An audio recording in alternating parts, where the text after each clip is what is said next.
Eh bien, bonjour à tous. Hop, et après un très léger retard. Donc bonjour, je m'appelle Quentin et bienvenue à la meilleure présentation de l'année sur l'unidirectionnalité universelle du cryptosystème A542 dans le modèle d'attaque brute force.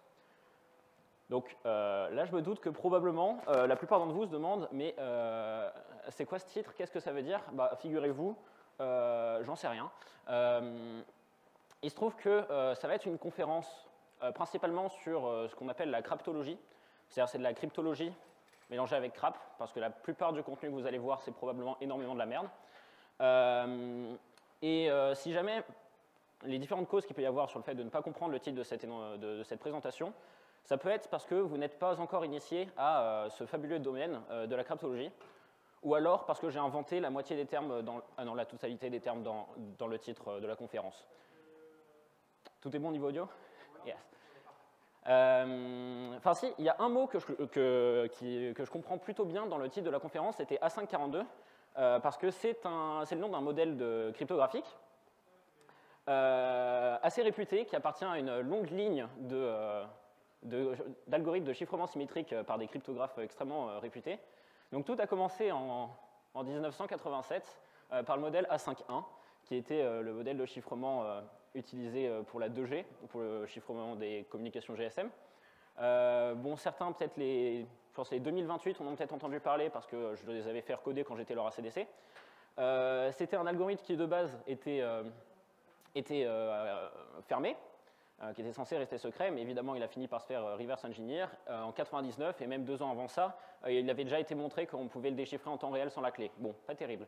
Mais il y a eu une mise à jour. Il y a eu A5.2. Quelques années plus tard, encore une fois, qui était en source fermée. Mais en 99, lorsque tout a été reverse engineer, bah, on l'a également reverse engineer en même temps. Ils se sont rendu compte qu'en fait, surprise, il était encore moins bon que A5.1, donc probablement rendu encore plus vulnérable de manière volontaire. Qui sait? Du coup, évidemment, il y a eu A5.3 après, et je pense que vous voyez la suite. D'année en année, il y a eu A5.4, A5.5, A5.6, jusqu'à A5.41, il n'y a pas longtemps. Je suis ici pour vous présenter A542, qui est évidemment un modèle de mon invention. Je suis d'ailleurs plutôt fier de ce modèle parce que de toute la lignée des chiffrements A5, c'est le seul qui n'a pas encore été pété. En même temps, je ne l'ai pas encore présenté, donc c'est plutôt normal. Mais ne vous inquiétez pas, ça ne va pas tarder. Donc, on parle de chiffrement symétrique. Pourquoi je parle de chiffrement symétrique alors que pourtant, à EPITA, vous avez peut-être vu à la FIT, RSA, El Gamal, en cours de crypto, vous avez probablement vu les courbes elliptiques, vous avez vu Kyber, qui sont tous des chiffrements asymétriques. Alors pourquoi à EPITA, alors on donne tant d'intérêt à le chiffrement asymétrique plutôt que le chiffrement symétrique? Donc c'est là la petite partie où il va y avoir besoin de son. C'est que relativement récemment, il y a eu une énorme faille qui a été découverte dans la plupart des chiffrements asymétriques. Et j'aimerais vous présenter ça rapidement. Je vais juste partager ça directement. Pouf, est-ce que ça marche si je fais ça? Yes. Rapidement. Certains voient de quelle vidéo on parle. Donc, il y a un sénateur français qui a récemment découvert une énorme faille dans la plupart des algorithmes de chiffrement asymétrique. Donc, ça, c'est le moment où je vais planter le micro à mon ordi pour voir si ça marche bien. Surprise. Ça marche déjà. Deuxième question pour le côté ACPR. Vous avez expliqué gentiment qu'il y avait une clé publique et une clé privée, il faut 2 clés. Bon, très bien, mais alors quand la clé est publique, autant laisser la porte ouverte. Donc ça ne fait qu'une seule clé en vérité qu'il faut détenir. Car si l'autre est public, moi je comprends que donc le système tient sur une seule clé. Certes compliqué, certes avec des bases de données qui font et des systèmes d'information qui sont censés la sécuriser, mais enfin on voit bien, les banques centrales n'ont pas été forcément épargnées par des attaques hackers, etc., et notamment d'un pays du G20, dont etc. Bon, je pense que vous voyez où je veux en venir. Effectivement, il montre un point très intéressant. Je remets le micro rapidement. Effectivement, pourquoi montrer publiquement mes clés? Enfin, genre, c'est une folie. Genre, moi, je veux que mes clés soient privées. C'est quoi cette histoire de mettre ma clé? Genre, vous imaginez, vous arrivez chez vous, vous mettez genre la clé de votre maison devant la serrure. Enfin, genre, c'est complètement... Enfin, ok. Bref, donc c'est pourquoi on va parler de chiffrement symétrique uniquement, parce que bon, c'est un peu ridicule quand même le chiffrement asymétrique, il l'a clairement démontré. Mais je parle de chiffrement symétrique, asymétrique. Peut-être certains d'entre vous ne voient pas exactement ce que c'est, quelle est la différence. Donc pour ça, rassurez-vous, si vous voulez, je vous ai fait un schéma. Voici un schéma. J'espère que vous appréciez le schéma. Vous aimez bien le schéma? Il est beau le schéma, merci. Non, plus sérieusement, chiffrement en cryptographie, on a toujours ces deux personnages, Alice et Bob. Pourquoi? Parce que en fait, personne n'a jamais démontré que les algos de cryptographie fonctionnent si votre prénom est autre chose que Alice et Bob. Du coup, on va rester sur Alice et Bob. Et en règle générale, on va supposer que Alice a envie d'envoyer une lettre d'amour. En même temps, je comprends, moi aussi j'adore Tix, donc je comprends pouvoir déclarer son amour à Tix, c'est une chose formidable. Le seul problème, c'est que dans cette histoire, elle a envie de déclarer son amour sur un salon Discord qui est public, et il y a Charles, qui est également membre du serveur, et qui va pouvoir forcément intercepter ce message. Mais ça, Alice, elle ne veut pas. Alice, elle a envie qu'il n'y ait que Bob qui voit sa déclaration. Et du coup, le principe du chiffrement symétrique, c'est que Alice et Bob vont avoir quelque chose en commun que Charles ne va pas avoir, et qui vont pouvoir le mettre à profit afin de passer le message inaperçu. Cette chose qu'ils ont en commun, c'est qu'ils ont la capacité de distinguer les couleurs, et Charles est daltonien.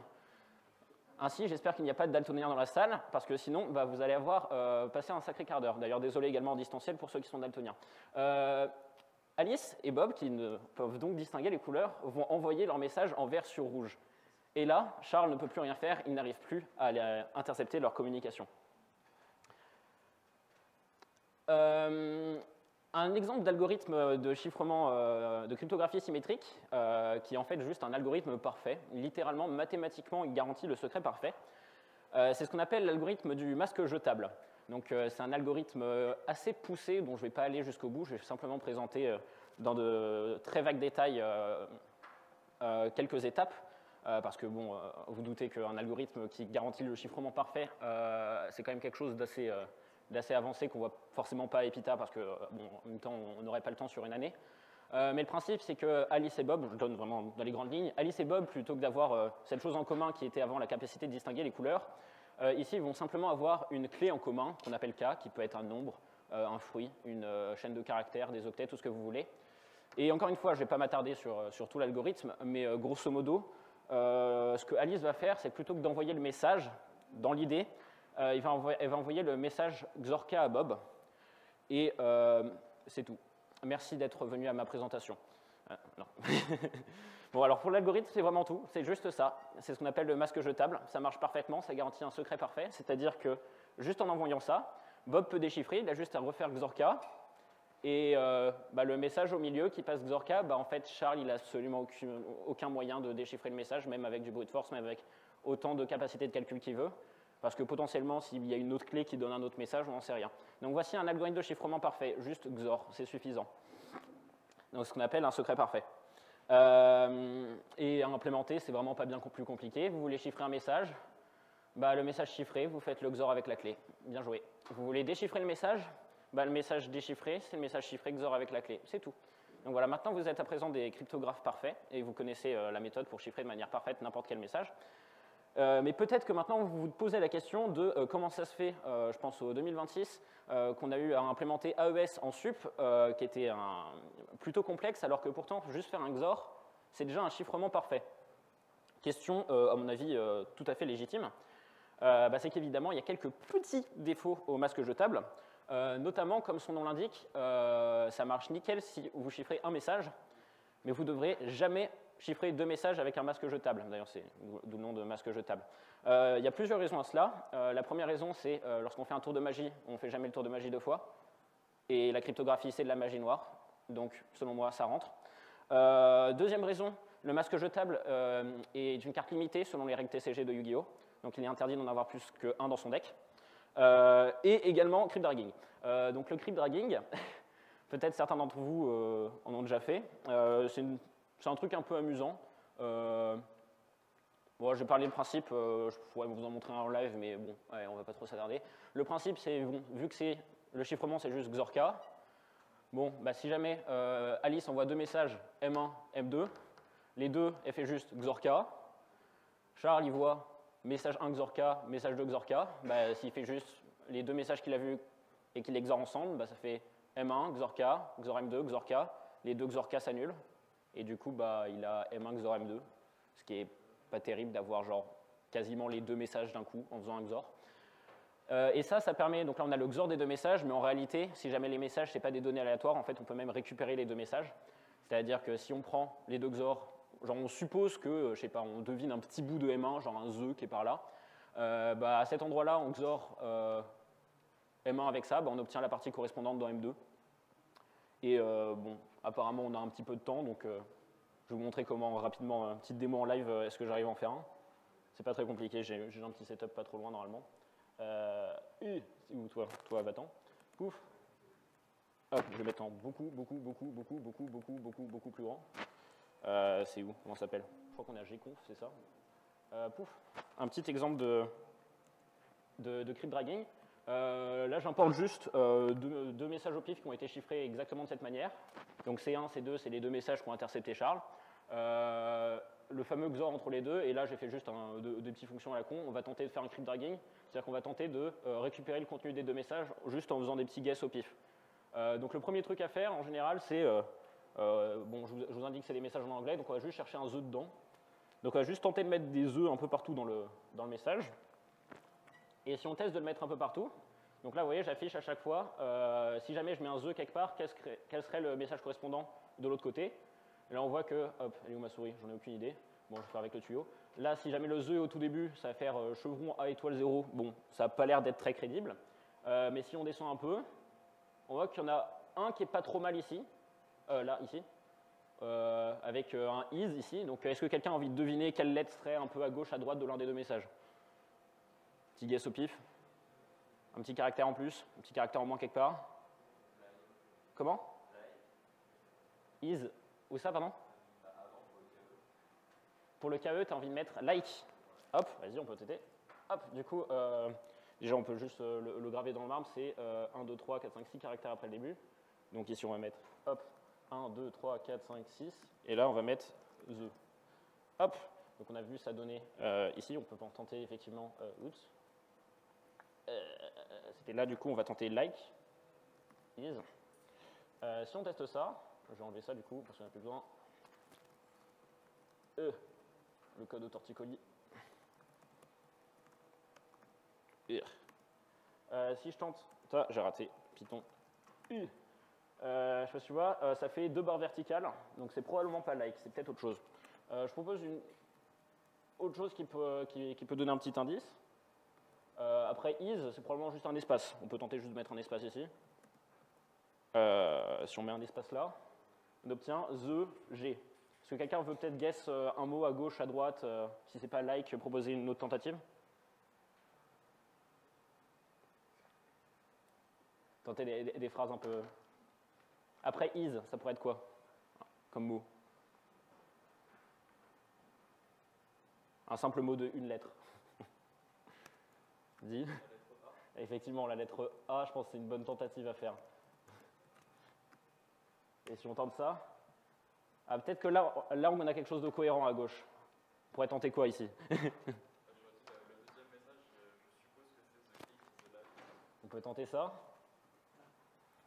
Et si on tente the cake is a lie, et qu'on lance, et bien joué. Donc, tu viens de faire un crypt dragging, donc avec juste le XOR de deux messages, tu retrouves les deux messages juste en bidouillant un petit peu des bouts de clair connus. Bon. Voilà pour la petite anecdote. C'est grosso modo la méthode de cryptanalyse qui a été utilisée pour casser Enigma, donc qui nous a un peu fait gagner la guerre. Je ne sais pas si des gens parmi vous ont vu le film The Imitation Game. À la fin, c'est exactement comme ça que Alan Turing réussit à déchiffrer. Bon, dans la réalité, c'est légèrement plus complexe, mais c'est le même concept. Et dans le film, bon, alors, on va faire comme si je suis en train de faire un spoiler, mais bon, normalement, les Allemands ont perdu. Normalement, c'est pas un énorme spoiler. Enfin, vous devriez être au courant. Mais effectivement, bon, je ne vais pas montrer la scène, mais à la fin, il y a Alan Turing qui met le fameux message qui conclut tous les messages des Allemands, c'est-à-dire un certain salut à un certain dictateur. Il met ça en clair connu et il arrive à tout déchiffrer. Donc là, c'est un concept très simple qui permet de casser un chiffrement parfait s'il est mal utilisé. Bon. Voilà la suite. On va commencer enfin à atteindre le sujet de la présentation, c'est-à-dire que ça parlait plein de mots compliqués, on va les retrouver. Premier mot qu'on va réussir à définir, c'est la fameuse unidirectionnalité universelle. Quand on étudie un cryptosystème, on est toujours intéressé par le modèle de sécurité dans lequel on l'étudie, c'est-à-dire la combinaison de notre objectif de sécurité, qu'est-ce qu'on essaye de garantir, genre qu'est-ce qu'on essaye de sécuriser en fait, et le modèle d'attaque, ça veut dire qu'est-ce qu'un attaquant peut faire. Donc d'abord, l'objectif de sécurité. Dans les plus communs, il y a la fameuse unidirectionnalité. Donc l'unidirectionnalité de base, c'est lorsque tu chiffres un message, tu n'as pas envie que n'importe qui puisse retourner sur le message de base ou la clé. Ça veut dire que je prends un message, je prends la clé, je les mets dans l'algorithme de chiffrement, j'ai un chiffré. J'ai pas envie que depuis le chiffré, on retrouve la clé ni le message de base, parce que sinon, ça ne sert vraiment à rien de le chiffrer. Ça, c'est une garantie qui est franchement pas mal, mais c'est rarement suffisant. Il y a des garanties bien plus poussées qu'on peut chercher à avoir. Il y a notamment l'indice Tiga-Shibi, l'indice Tagi. En gros, tu ne peux pas distinguer deux messages. Ça veut dire que si jamais je prends deux messages, je les chiffre tous les deux et je mélange les deux chiffrés, je ne suis pas censé pouvoir savoir lequel correspond auquel. Donc ça donne des garanties en plus sur la sécurité du système. Et il y a également la non-maléma.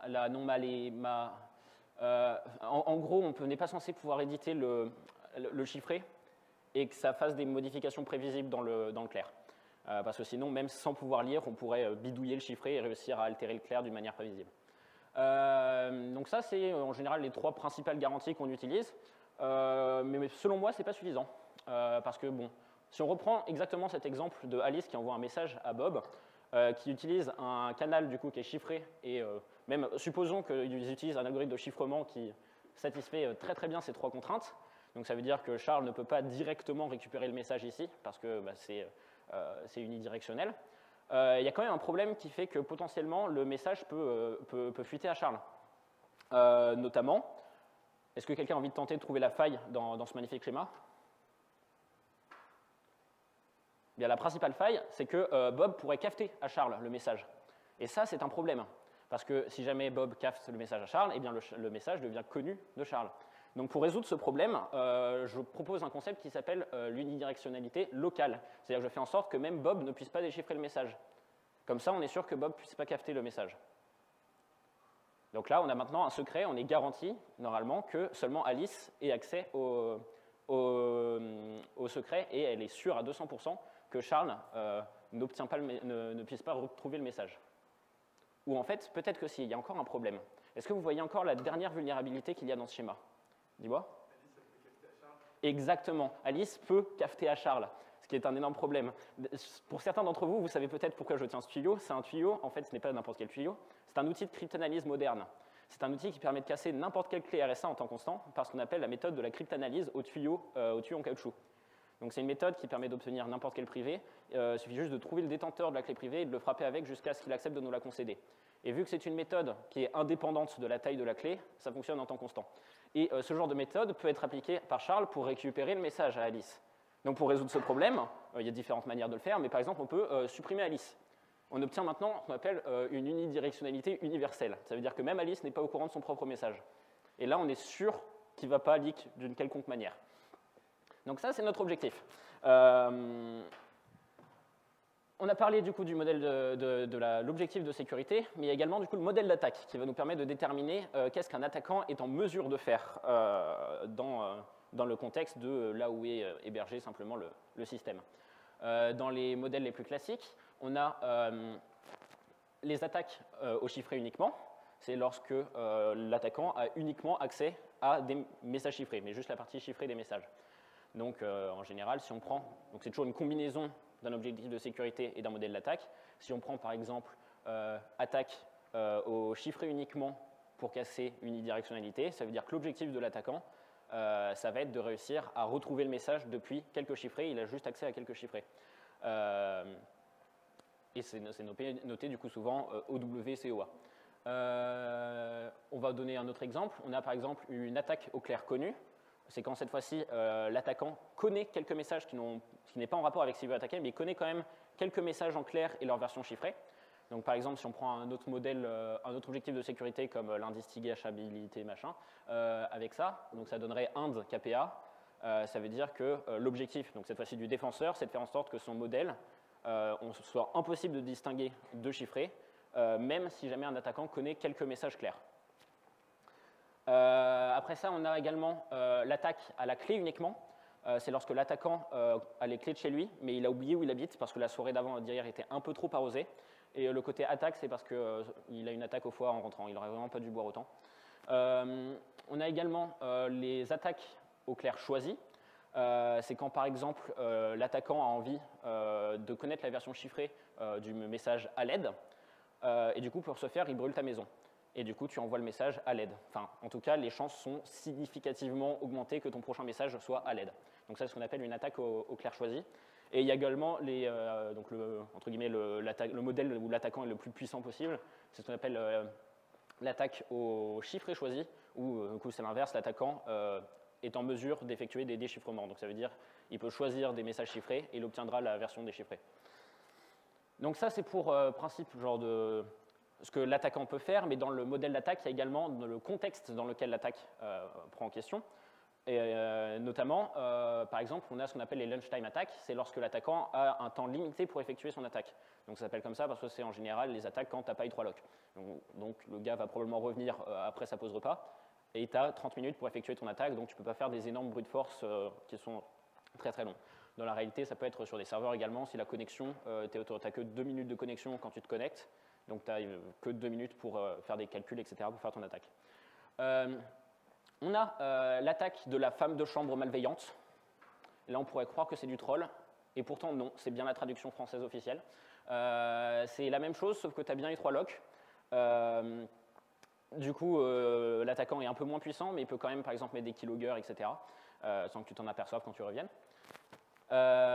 Donc ça s'appelle comme ça, probablement pour l'histoire de tu as laissé ton ordi à l'hôtel, et du coup, c'est la femme de chambre qui vient rajouter des trucs sur ton ordi.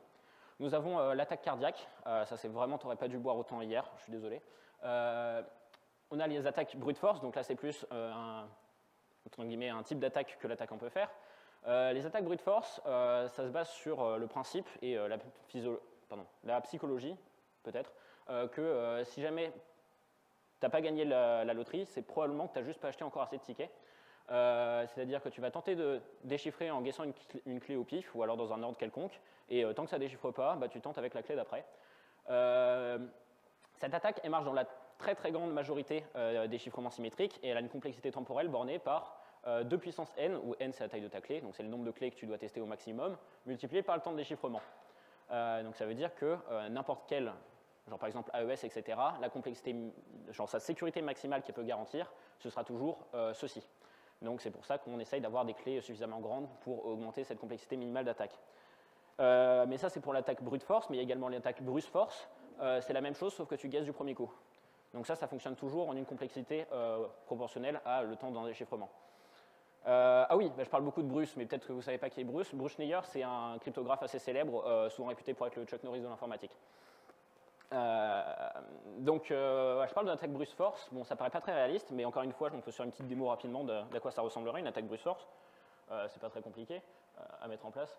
Je suis pas aussi efficace que Bruce, dans le sens où je vais avoir du mal à le trouver du premier coup, mais la légende raconte que je suis plutôt assez efficace quand c'est, par exemple, pour invoquer des métros ou quoi que ce soit, donc je devrais pouvoir trouver en quelques coups. Donc là, j'ai un exemple d'un message chiffré à l'AES classique. Donc littéralement, je vais vraiment importer AES from crypto.cipher import AES. AES, mode de chiffrement chain block cipher, donc c'est un peu plus traditionnel. Et du coup, ce que je vais faire simplement, je vais juste tenter des clés au pif, du coup from random import randbyte. Et ici, on va avoir le plain text associé, bon, au départ, juste une chaîne vide, je m'en fous. Je sais juste que mon plain text, il commence par flanc, parce que c'est moi qui l'ai chiffré, donc je sais ce qu'il contient quand même un minimum.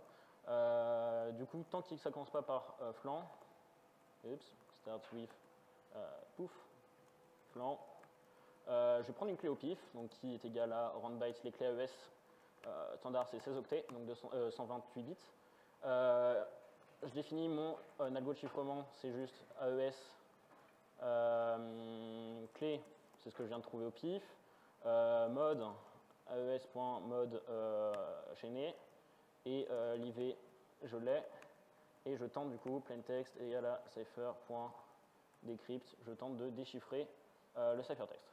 Ciphertext, nickel. Hop, pour le lol, j'affiche le plaintext que j'obtiens, mais c'est bon, la plupart du temps il va être faux. Mais à la fin, si mon plaintext commence par flanc, je devrais avoir trouvé le bon. Donc print plaintext. Donc voilà, donc là normalement, je fais juste une attaque brute force sur de l'AES, donc ça veut dire que normalement la complexité moyenne de ce truc-là c'est 2 puissance 128. Sauf que je ne fais pas juste du brute force simple, je fais en tout cas ma tentative de faire du brute force, donc ça veut dire que ça se lance, et si j'ai assez de chance, ça devrait finir par le déchiffrer.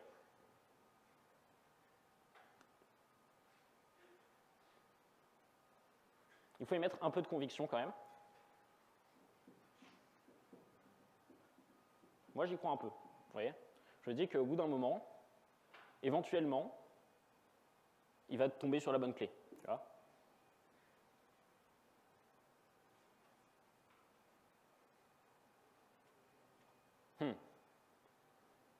Bon, peut-être que je ne m'appelle pas Bruce Schneier. Bon, ça valait le coup d'essayer quand même. Ah, si, ça a marché. Voilà, voilà une attaque brute force sur de l'AES. Il suffit juste d'avoir assez de chance. Tout simplement. Donc voilà, donc, vous voyez, bon, je ne suis pas encore au niveau de Bruce Schneier, mais je m'améliore de jour en jour sur ma chance pour réussir à trouver des clés AES au pif. Un jour, je serai aussi rapide que lui. Bon. Toujours est-il que ça veut dire que la majorité des algos de chiffrement sont un peu vulnérables à ça. Ça veut dire que si vous appelez Bruce Schneier, vous pouvez péter approximativement n'importe quel algo en une complexité temporelle qui dépend de la complexité d'un chiffrement ou d'un déchiffrement. Donc évidemment, pour remédier à ça, il faut augmenter à quel point c'est long de chiffrer ou déchiffrer.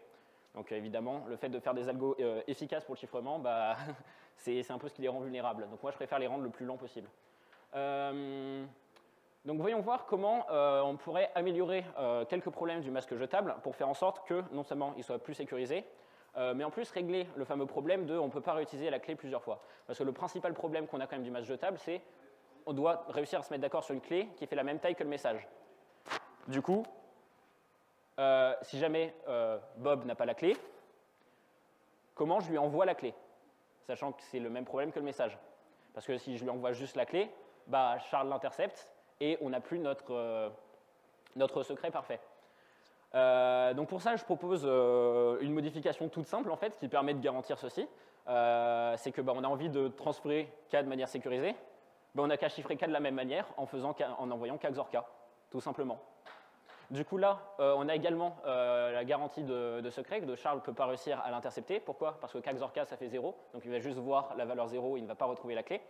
Et on a même, encore une fois, le secret local parfait, parce que Bob non plus ne retrouve pas la clé et n'arrive pas à déchiffrer le message. On a garanti, encore une fois, une bien meilleure sécurité de notre système.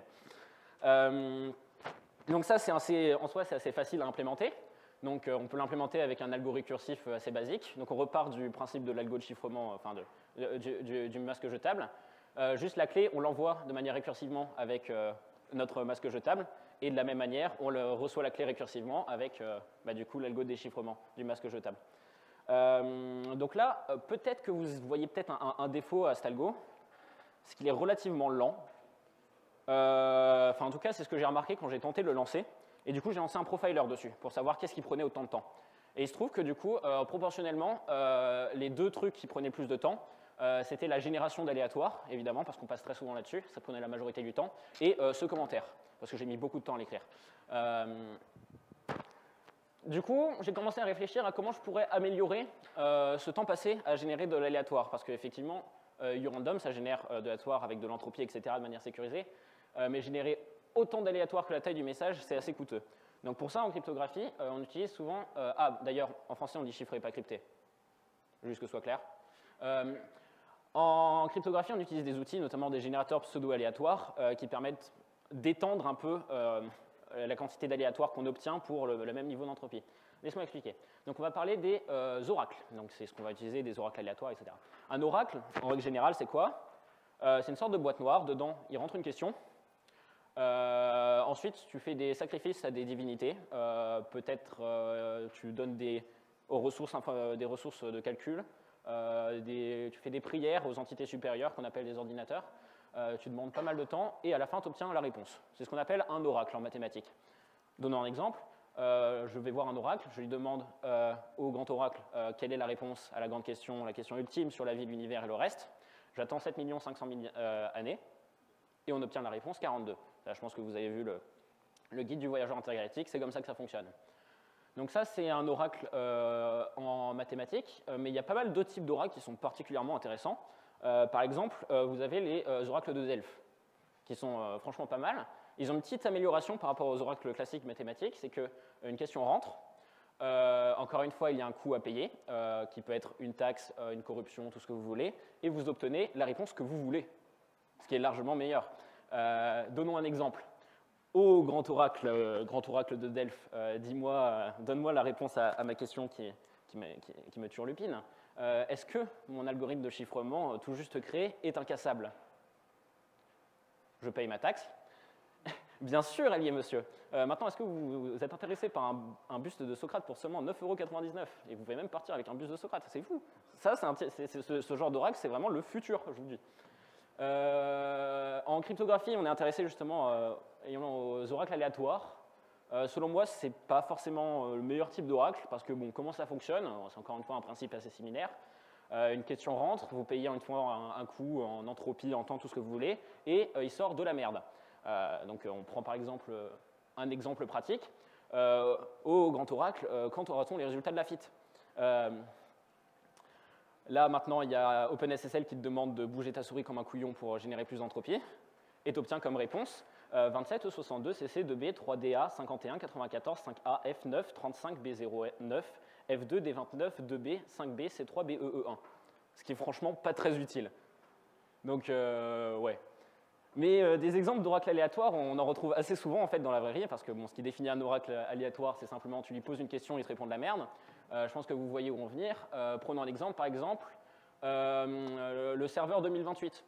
Bon, les gens posent une question, mais tu veux ping qui là? La réponse que tu as, 223. Bon. Je pense qu'on peut appeler ça un oracle aléatoire. Autre exemple, le salon news délation pour les singes. Me voici un exemple d'interaction moyen dans le salon de délation. Bonjour, septembre 2019, mais bon, j'ai cherché les archives. Le way approchant à grands pas, je voulais vous parler d'une technique assez pratique afin de conserver une hygiène de vie correcte. Il s'agit en effet d'utiliser ce qu'on appelle une douche. Cela permet notamment de faire disparaître toute la transpiration accumulée durant ces 2 semaines et demie sans douche. Douchez-vous, oui, même toi qui te renifles l'aisselle en te disant que oh, ça va. Évidemment, donc question qui rentre. Ça vient dans l'oreille d'un oracle aléatoire. Quelle est la réponse? Bzzz, bzzz, bzzz. Du coup, je me disais que ce genre d'oracle aléatoire, ça pouvait nous être utile dans la conception de notre algorithme, évidemment. Ça veut dire qu'on va pouvoir réussir à énormément réduire le temps d'exécution de l'algorithme d'un assez gros facteur. Donc voici maintenant, finalement, les spécifications complètes du cryptosystème A542. Donc nous avons encore une fois Alice et Bob. Donc ça commence par Alice a envie de générer l'aléatoire, comme vous voulez, donc il nous faut une source d'entropie. Une bonne source d'entropie, c'est par exemple les tickets sur Discord dans les salons prog. C'est une source d'entropie très facile à obtenir parce qu'il y en a beaucoup, donc elle n'est pas très chère. Mais pas d'une excellente qualité, parce que si on veut une source d'entropie d'une meilleure qualité possible, il faut que la distribution soit le plus uniforme possible. Sauf que si vous faites un CTRL F chez 2028 et vous cherchez .gitignore, vous voyez que la distribution n'est pas très normale. Il doit y avoir genre 55 tickets sur mon gitignore, il ne marche pas. Mais bon, ça fait toujours une petite source d'entropie qui n'est pas terrible, mais on va pouvoir derrière l'envoyer dans délation, qui va permettre, encore une fois, tous les oracles aléatoires partent d'une petite source d'entropie et génèrent plus d'aléatoire. Donc on continue et on va en fait même boucler dans délation jusqu'à ce qu'on ait suffisamment de contenu aléatoire pour avoir autant de taille que le message. Et quand je dis qu'on peut boucler pour avoir suffisamment de taille, vous pensez que c'est complètement con, mais en réalité ça marche très très bien. Je vous montre une petite démonstration si jamais, bon, évidemment c'est pas allé sur mon écran, je vous le mets sur le bon écran. Hop, si je vous mets ça sur le bon écran. Donc voici un message, encore une fois contenu de pas mal de bzzz. Mais si jamais ce message n'est pas assez de taille pour votre message, bah, vous pouvez simplement le renvoyer. Et puis vous allez avoir plus d'entropie. Toujours plus de contenu aléatoire, en gras, pour encore plus de messages. Toujours plus, toujours plus. Donc vous voyez, il n'y a aucun problème à boucler dans Délation, ça fonctionne nickel. Vous pouvez avoir de plus en plus de keystreams. Et il n'y a absolument aucune limite. Donc revenons-en à nos spécifications. Hop, oui ma souris, là.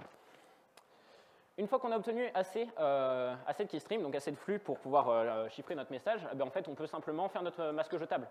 C'est-à-dire que, hop, du coup on a ce qui va nous servir de clé, on XOR notre message avec, on obtient notre chiffré. On peut l'envoyer à Bob sur notre canal qui n'est pas sécurisé.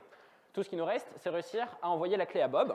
Et pour ça, du coup vous l'avez compris, on utilise ma fameuse amélioration du masque jetable, c'est-à-dire un appel récursif.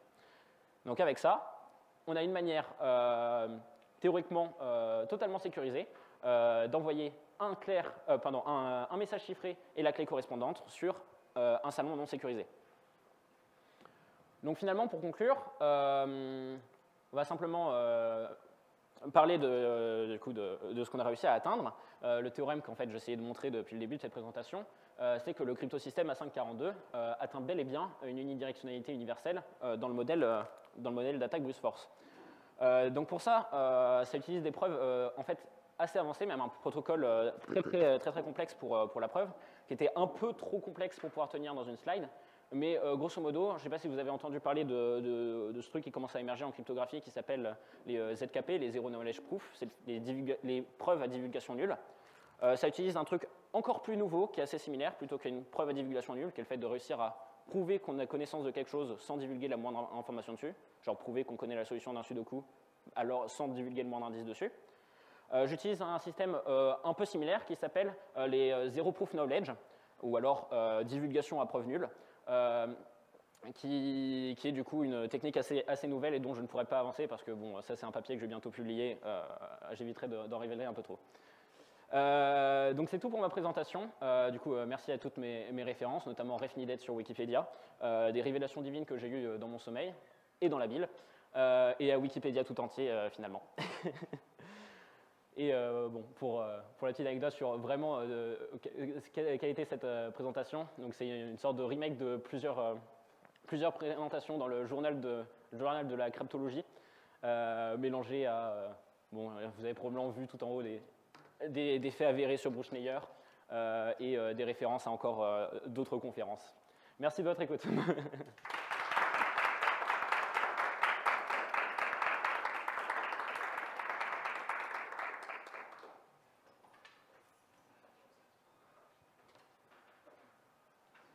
Tout pile avant 22 h.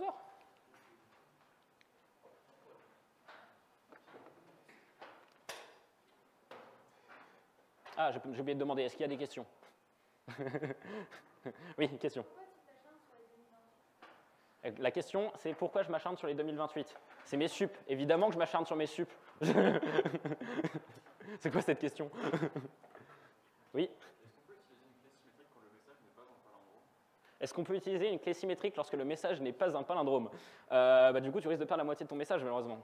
Mais du coup, pour ça, c'est justement ce qui est souvent fait, c'est que tu prends ton message, tu peux le transformer en palindrome. Juste, tu rajoutes une copie, mais à l'envers à la fin de ton message, et derrière, tu peux utiliser ton algo de chiffrement symétrique. Tu vois? Oui? Est-ce que tu as des méthodes un peu plus concrètes sur comment tu fais disparaître Alice? La question est, est-ce que j'ai des méthodes un peu plus concrètes sur comment faire disparaître Alice dans la réalité? La loi m'oblige à ne pas répondre à cette question. Comment?